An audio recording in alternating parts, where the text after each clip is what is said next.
Hey guys, it's Jacoya of Jacoya Gems. Thank you for coming back to my page for just a little bit more of Chavah's essence. Do me a favor, like the video, share it on your social media platforms.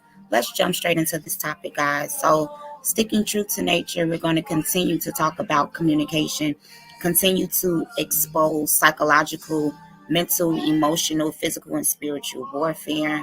I have a passion for mental health, for healing, for going beyond trauma, but also to resonate truth and authenticity from its very core by pointing out manipulation tactics, things that we have all been guilty of at one time or another, knowingly and unknowingly, but specifically for people who operate in these things to the detriment of others. So we're going to get into it today. So today's topic is tribal gaslighting and triangulation. So, tribal gaslighting can best be explained by when other people around the narcissist or the toxic person, who may be in the position of seeing only one side of the narcissist, and maybe they even may be privy to the other side of the narcissist, but so that they don't become the target of this narcissistic rage or the narcissistic attention, what they will do is actually doubt your experience with this person because they did not have this experience, or they know that you're having this experience, and they will continue to make excuses and or advocate or overly try to explain to invalidate how it is that you feel about this person. This empowers the narcissist and disempowers you. I'm reading from Psychology Today. I'm also, as usual, leave some links down below, in the description. And so a lot of times, I'm going to read it, said, this can happen in many circumstances. For example, when someone works with the narcissist and the narcissist is very charming at work, or they are the narcissistic supervisor or someone else higher up in hierarchy. Now, this is what's very important, because I want to talk about family more than I want to talk about anything else, because family is the genesis of everything that we see that's wrong mentally, emotionally, spiritually, financially, psychologically, so forth and so forth. In many family systems, the one person brave enough to call out a narcissistic or other toxic person is often silenced and told that they are being too sensitive. Because most people do not understand the finer points of narcissism workplace, that just pumps them up when they are at work. And so that continues. So they may be the most charitable person in the community, hosting fundraisers and helping people with their causes. But once they get home, the charitableness fades into coldness and rage. And so it begins to go in to about how sometimes people will minimize it by saying, oh, wow, this person has always been so nice to me. That's so hard to believe. Or he always been a good guy. So let me use a couple examples per usual. There was a time recently, once again, when I was in New Orleans, and I had a less than pleasant experience with the young lady. She didn't say much, but a lot of times much doesn't have to be said. All the other women, all the other gentlemen were real cool, kaka kiki. She had this aura about herself, and sometimes how you could see somebody pointing, laughing, and giggling, and other women at the table noticed it too. But so when I caught wind that she was going to be there, and I said something like, okay, because last time I didn't have a good experience, my experience was invalidated.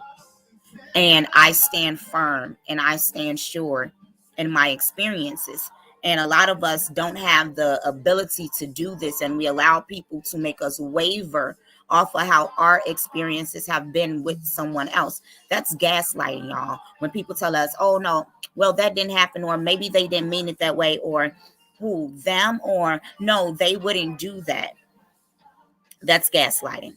That's making an excuse for a person, and it has nothing to do with standing in defense of the person's character, because everyone's character is not revealed on the same level to everybody else. But especially if a person has a history of bad character and bad treatment, even if it's not towards you, we have to be able to listen. This oftentimes happen in family, which is why it's called tribal gaslighting. And so in family dynamics, This can happen when we place people on pedestals. A lot of times, older people, or it's someone that brings fame or fortune or a good reputation to the family. The people that are held on a pedestal, it is very, very easily for them to be the center of tribal gaslighting. And especially if you have found yourself being the truth seeker in the family or being the scapegoat. And a lot of time, the truth speaker is the one that sees through the narcissistic people in the family, that sees through the toxic family dynamics, and they point it out and they call it out. And so when this begins to happen, they can become the scapegoat. And a lot of time, this person was the scapegoat growing up in the house, because this is a person that can see right through the narcissistic elders in the family, can see right through the narcissistic parent, can see right through the narcissistic siblings, or even if the person isn't narcissistic, the mentally ill, the lying, the cheaters, the manipulator, the adulterers. And when you find yourself being in a place of a truth teller, people don't like that. And so they will do things, and they will call smear campaigns. And so this is how triangulation happens in family. Y'all know the gossiping grandmothers, the gossiping aunties, the messy men, just all of these dynamics. When families sit and they talk and they gossip and they create triangulation, and then they prey on relationships that they already know is broken down. So they'll go and plant one seed on this side and gather information on this side. Then they'll come back and plant a seed on this side. And because these two parties don't talk to one another, it's a great triangulation, and it's always a common denominator. But a lot of times it isn't even just one person. It's multiple people, or a few people at the center, and the dynamic of chaos, hell, and confusion.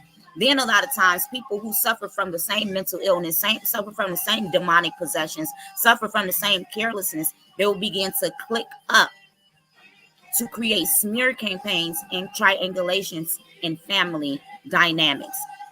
And this is why we see the breakdown that happens a lot of times in the Black family household, because we are afraid of accountability, because we are afraid of truth, and we invalidate one another's feelings so that we don't shake up things, and so that we don't ruffle any feathers, and so that we don't upset people. I will never forget when my mother wrote, I believe, her first book. And she began to expose some things that she had went through, as far as sexual abuse, as far as different things in her house, in the church. It tore the family up, like, oh my God, I can't believe Pat said this, and I can't believe she wrote this. But it was her story. And when you own your story, people will begin to triangulate. People will begin to try to manipulate. People will begin to try to tarnish, because you walk in your identity and in your authenticity. So what we have to be very, very careful is that we do not feed the birds in our family dynamics, that we do not feed the birds in our friendships, but above all, that we do not allow people to steal our voice, and that we do not become the people that invalidate other people's experiences with others. And that we keep our eyes open and keep our eyes aware. And that remember that above all, Yeshua Bar Yosef, Jesus Christ, the Messiah, Jesus Christ, the Nazareth, he warned us, and he told us that in these last days that it will be mothers against daughters, sons against fathers, and that basically families will begin to fall apart and rip apart at the seams. So we cannot fight what is natural, what has been prophesied biblically. We just need to know that the end time is here, and that things are winding down, and things that are taking place, and not to be caught off guard, but to listen to people, listen to their intentions. Don't allow people to create instances and to put you in the midst of things of which you do not belong. And above all, continue to establish your boundaries. Don't let people invalidate you. Don't let people rob you of your experience. Do not let people play in your face. Remain silent so people can have few things to use against you. But when they have words to use against you, remember that if you're an authentic person, all things work together for the good of him that are called according to his purpose and his plan. Thank y'all for tuning in. This has been Harvest Essence with Jacoya of Jacoya Gems. Do me another favor. Comment, like, share the video on your social media platform, and we will be back with another video very soon. Bye, y'all.